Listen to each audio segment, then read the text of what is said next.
Ayan po, good morning mga buddy. Ayan po, ito po yung binubunot natin. Ito mga buddy. Ayan po, dito po yan sa Karabawan.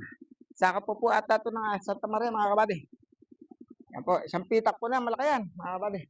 Pang 3 hektarang mahigit. Ayan po, kakain po muna kami mga kabady. Ayos lang. Ayun po sa Patubig mga kabady. Punta po ako doon mga kabady. Alas 4 po tayong punta rito siguro nakarating tayo mga 4:15 siguro mga kabady. Pero maganda siya bunutin mga kabady. Medyo pagpagin lang siya. Maganda ng ugat mga kabady. Buhay na buhay.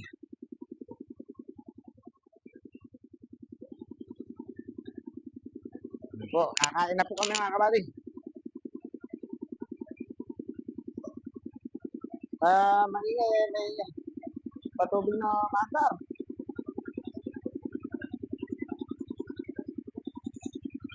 Ito po yung binubunot ng mga kabady.